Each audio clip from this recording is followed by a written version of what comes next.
Salam sejahtera, Bapak dosen dan rekan-rekan saya mahasiswa. Saya Emma Paribe, NIM 5014026601, mahasiswa Magister Pendidikan Matematika Program Pasca Sarjana Universitas Terbuka. Pada kesempatan ini saya ingin memaparkan tugas diskusi 8 mata kuliah Sejarah dan Filsafat Matematika, yaitu konsep matematika apa sajakah yang dikaji oleh Archimedes. Archimedes dijuluki manusia jenius dari zaman kuno. Ia dilahirkan sekitar 287 sebelum Masehi di Siracusa, Sisilia, Italia. Beliau putra dari astronom Phidias. Ia menghabiskan sebagian besar tahun-tahun produktifnya di Siracusa di bawah perlindungan Hieron. Archimedes belajar di Museum Alexandria. Beliau hidup 1 atau 2 generasi setelah Euclid dan sesaman dengan Eratosthenes. Archimedes dikenal sebagai seorang matematikawan, fisikawan, astronom sekaligus filsuf. Konsep matematika yang dikaji oleh Archimedes yaitu 1.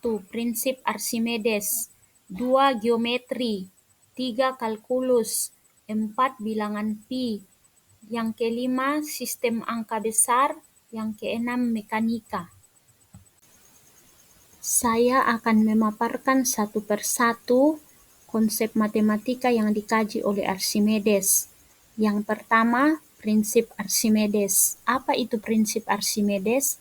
Prinsip Archimedes berbunyi, setiap benda yang dicelupkan ke dalam fluida, baik sebagian atau seluruhnya, akan mengalami gaya ke atas atau gaya apung, yang besarnya sama dengan berat fluida yang dipindahkan oleh benda tersebut.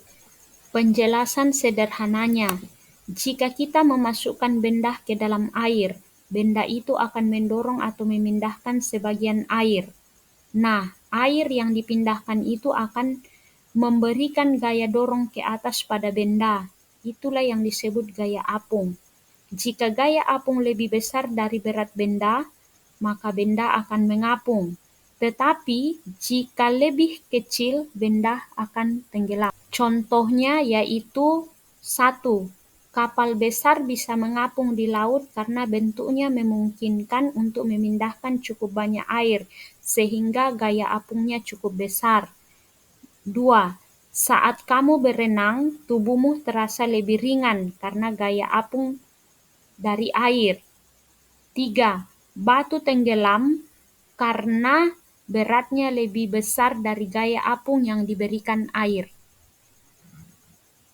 Prinsip Archimedes disebut sebagai konsep matematika yang dikaji oleh Archimedes karena prinsip ini ditemukan dan dijelaskan melalui pendekatan logis dan perhitungan matematis. Meskipun berkaitan dengan fenomena fisika seperti gaya apung dalam fluida, Archimedes menggunakan metode ilmiah dan matematika untuk merumuskan prinsip tersebut. Oleh karena itu, prinsip ini menjadi dasar penting dalam ilmu fisika dan teknik, sekaligus menunjukkan penerapan nyata dari konsep matematika dalam kehidupan sehari-hari. Archimedes mengkaji banyak konsep dalam geometri, dan ia salah satu tokoh paling berpengaruh dalam perkembangan geometri kuno. Berikut beberapa konsep geometri utama yang dikaji oleh Archimedes. Yang pertama, luas dan volume bangun geometri. Archimedes mempelajari cara menghitung luas dan volume dari berbagai bentuk, termasuk lingkaran, bola, dan silinder.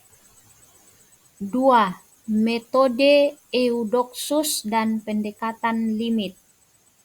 Archimedes menggunakan pendekatan metode Eudoxus untuk menghitung luas dan volume. Teknik ini mirip dengan konsep limit dalam kalkulus modern. Dengan metode ini, ia membagi bangun menjadi bagian kecil dan menjumlahkannya mendekati hasil yang sangat akurat. Yang ketiga, spiral Archimedes. Archimedes juga mempelajari kurva yang sekarang ini dikenal sebagai spiral Archimedes, yaitu lintasan titik yang bergerak menjauhi pusat dengan kecepatan tetap saat berputar. Ini adalah konsep penting dalam geometri analitik. Yang keempat, sifat-sifat parabola dan bujur sangkar. Archimedes menghitung luas area yang dibatasi oleh parabola dan garis, dan menemukan bahwa luas daerah tersebut adalah 4/3 dari luas segitiga yang dibentuk. Yang ketiga, kalkulus. Meskipun kalkulus modern belum ada di zamannya Archimedes, tetapi ia sudah mengembangkan banyak konsep yang merupakan cikal bakal kalkulus. Berikut beberapa metode dan konsep kalkulus yang telah dikaji oleh Archimedes, yaitu 1. Luas di bawah kurva parabola. Dalam karya The Quadrature of the Parabola, ia menghitung luas daerah di bawah segmen parabola. Ia menyadari bahwa luas di bawah kurva parabola bisa dihitung sebagai jumlah dari deret geometri tak hingga. Ia sangat dekat dengan integral tak tentu dalam kalkulus modern. 2. Pemikiran awal tentang limit. Meskipun tidak menggunakan istilah limit, Archimedes secara intuitif memahami ide bahwa kita bisa mendekati suatu nilai dengan mendekati tak hingga banyaknya pembagian kecil. Archimedes tidak memiliki simbol-simbol atau teori formal kalkulus seperti Leibniz dan Newton, penemu kalkulus modern, tetapi dia menggunakan pendekatan geometris yang sangat mirip dengan konsep integral dan limit. Karena itu, banyak yang menganggap Archimedes sebagai bapak kalkulus tak formal. Yang keempat, bilangan pi. Meskipun Archimedes sendiri tidak diketahui membahas pi secara langsung, berikut ini beberapa konsep yang berkaitan dengan pi dan dikenal pada masanya. 1. Rasio emas dalam geometri. Pi muncul secara alami dalam pembagian garis. Rasio ini dianggap sebagai proporsi yang paling harmonis dan digunakan dalam arsitektur dan seni, seperti pada Parthenon di Yunani. Yang kedua, poligon beraturan. Pi muncul dalam geometri pentagon beraturan, terutama dalam bintang pentagram, di mana panjang sisi dan diagonal memiliki hubungan yang melibatkan pi. Archimedes sangat ahli dalam geometri dan poligon, jadi kemungkinan besar ia melihat pola yang mengandung pi meskipun tidak menyebutnya dengan nama itu. 3. Estetika dan keindahan. Orang Yunani percaya bahwa proporsi tertentu yang terkait pi adalah estetis dan harmonis. Ini mempengaruhi bagaimana bentuk dan struktur dirancang. Archimedes sebagai insinyur dan ilmuwan mungkin juga memperhatikan dalam karyanya penggunaan dan eksplorasi pi sebagai bilangan khusus lebih banyak muncul setelah zaman Archimedes, terutama melalui karya Euclid, dan banyak dikembangkan pada masa Renaissance dan modern. Yang kelima, sistem angka besar.